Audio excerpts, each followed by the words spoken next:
South ఇండియాలోని అతి తక్కువ ధరలకి రత్నాలనందించే ఏకైక సంస్థ 6JVR.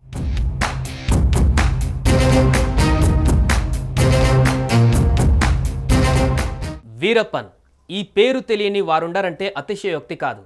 1970 నుంచి 2000 మధ్య కాలంలో ఆయన దక్షిణ భారతదేశంలోని అడవులలో ఎన్నో నేరాలకు పాల్పడ్డారు. చివరికి ఎన్కౌంటర్లో చనిపోయారు. ప్రస్తుతం వీరప్పన్ కూతురు త్వరలో జరగబోయే లోక్సభ ఎన్నికలలో తన అదృష్టాన్ని పరీక్షించుకోనున్నారు. Tamil nationalist party of Naam Tamilar Katchi టికెట్పై ఆమె కృష్ణగిరి లోక్సభ స్థానం నుంచి పోటీకి దిగారు.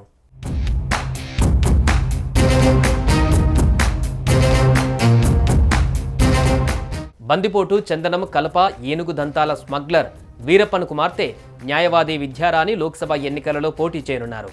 నామ్ తమిళ కచ్చి పార్టీ అభ్యర్థిగా తమిళనాడులోని కృష్ణగిరి నుంచి పోటీ చేయడానికి రంగం సిద్ధం చేసుకున్నారు. వీరప్పన్ ముత్తులక్ష్మి దంపతుల రెండో కుమార్తె విద్యారాణి 2020లో బీజేపీలో చేరిన విద్య ఓబీసీ మోర్చా ఉపాధ్యక్షురాలిగా పనిచేశారు. తర్వాత ఆమె పార్టీకి రాజీనామా చేశారు. అనంతరం నటుడు, దర్శకుడు సీమాన్ నామ్ తమిళ పార్టీలో చేరారు. పుదుచ్చేరి సహా 40 నియోజకవర్గాలలో నామ్ తమిళ పార్టీ పోటీ చేస్తుంది. మొత్తం అభ్యర్థులలో 20 మంది మహిళా అభ్యర్థులు ఉండటం విశేషం.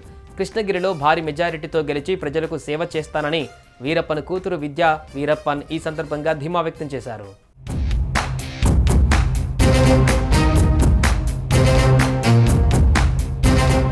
వృత్తిరీత్యా న్యాయవాది అయిన విద్యారాణి కృష్ణగిరిలో ఒక పాఠశాలను నడుపుతున్నారు. ఆమె తన తండ్రి వీరప్పన్ను ఒకేసారి కలిశారట.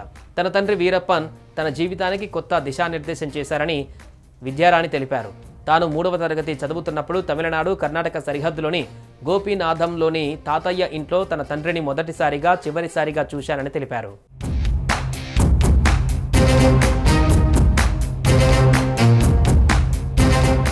వీరప్పన్కు ఉన్న క్రేజ్ను క్యాష్ చేసుకోవాలని రాజకీయ పార్టీలు ప్రయత్నించాయి.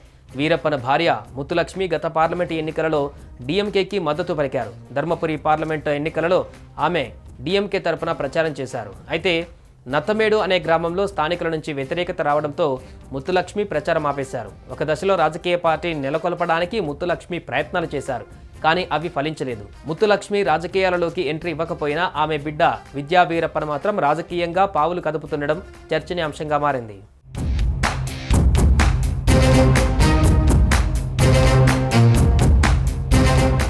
సుమన్ టీవీలో మీ పర్సనల్ అండ్ బిజినెస్ ప్రమోషన్స్ కోసం కింది నెంబర్కి కాంటాక్ట్ చేయండి.